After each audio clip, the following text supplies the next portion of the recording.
Well, my first crypto winter was 2014.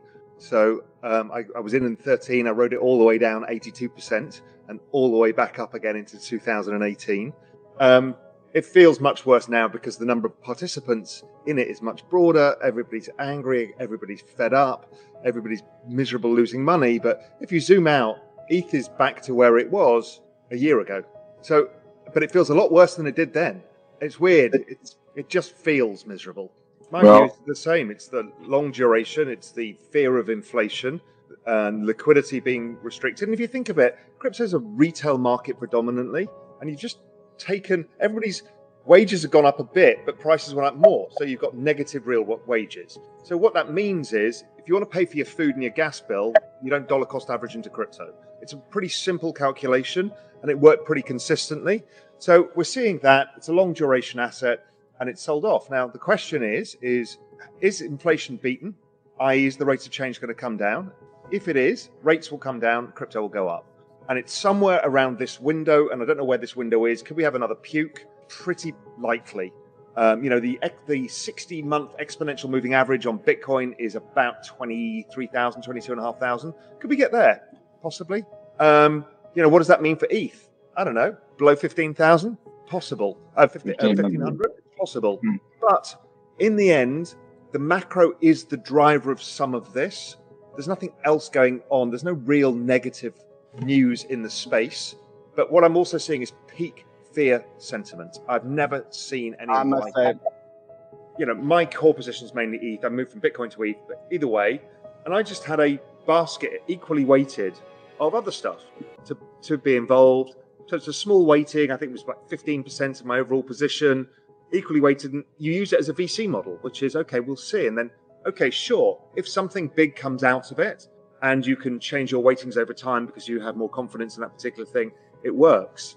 But, you would never bet 100% of your net worth on WeWork, and before you know it, something goes wrong. We're probably going faster into recession than anybody expects and probably much deeper. I think that's coming. I think we've got a replay of 1974 underway, which was the ISM, the Institute Supply Managers Survey, which is a good guide to the business cycle, went from 56 to 30 in 4 months. Similar setup with oil prices screaming higher, supply restrictions, rates going up, the Fed hiking, all of the same stuff. And there's several of these in history. Equities don't like it generally. The bond market tends to turn earlier, which I've been waiting for. And bonds have started rallying to say, you know what, things have gone too far. I still think we probably have another leg lower in equities into the final low, much like we had in 2018 as well. So I'm not short equities. I've been buying bonds and I've been buying kind of growth equities, all the stuff that's super beaten up, because I think that the cycle plays out faster than people imagine. And the outcome is a U-turn by the Fed. This chart is rate of change of mortgage rates, 2-year rates, oil, gasoline, and the dollar. Yeah, this is a good one. Over the business cycle. It's suggesting we've just had the largest monetary tightening in history. Yeah. And that what they've done, the markets have done, because the Fed were barely involved. Yes, you're right, they're jawbone. But what they've done is cemented in the KK precipitous drop. As I said, that the last time I saw something like this was 1974. And it was over pretty quick. Now, it depends whether it's a quick thing or a longer thing. I think it's a quick thing. Listen, if you believe the future is in the technology, in blockchain technology, then this whole digital asset space should outperform the safe haven. That's just how things work. It always works that way. If you're in an exponential uptrend, because you're in a network adoption model for the entire space, not just for Bitcoin, then it should outperform over time. It's as simple as that. It's not a value statement about, I don't like Bitcoin because X and I prefer Ethereum for Y. It's all about network adoption model. It was like the killer chart of the entire event. Everyone stopped in their tracks. I mean, I've got a lot of charts that look like this, but this made total sense because I've been saying that the increasing fixed costs, commodity prices, PPI, all of that stuff was going to destroy consumption, demand destruction. The dollar was always a problem because it went up quite fast at a rapid rate of change. And rates have gone up, 2-year rates and 1-year rates have gone up at the fastest rate of change in all of history. 1-year rates in the US have gone up 800%. People say, well, that doesn't matter because the rates are low. I was speaking to a good friend of mine last night. a big family office, multi-billion-dollar family office, and he's like, "Oh yeah, we refinanced everything," and I'm seeing it with all my friends. Everybody who's refinanced their stuff is now seeing massive interest payment increases. Before we continue, help us clicking that YouTube like button and subscribe now to our channel. This shows the algorithm that you valued this information. And it helps us spread that message. Sharing is caring. And now, let's continue. I have bad news for you. If you're not rich by now, you're screwed.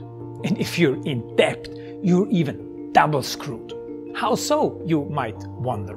Well, the sad truth is that you're working your whole life to make someone else rich.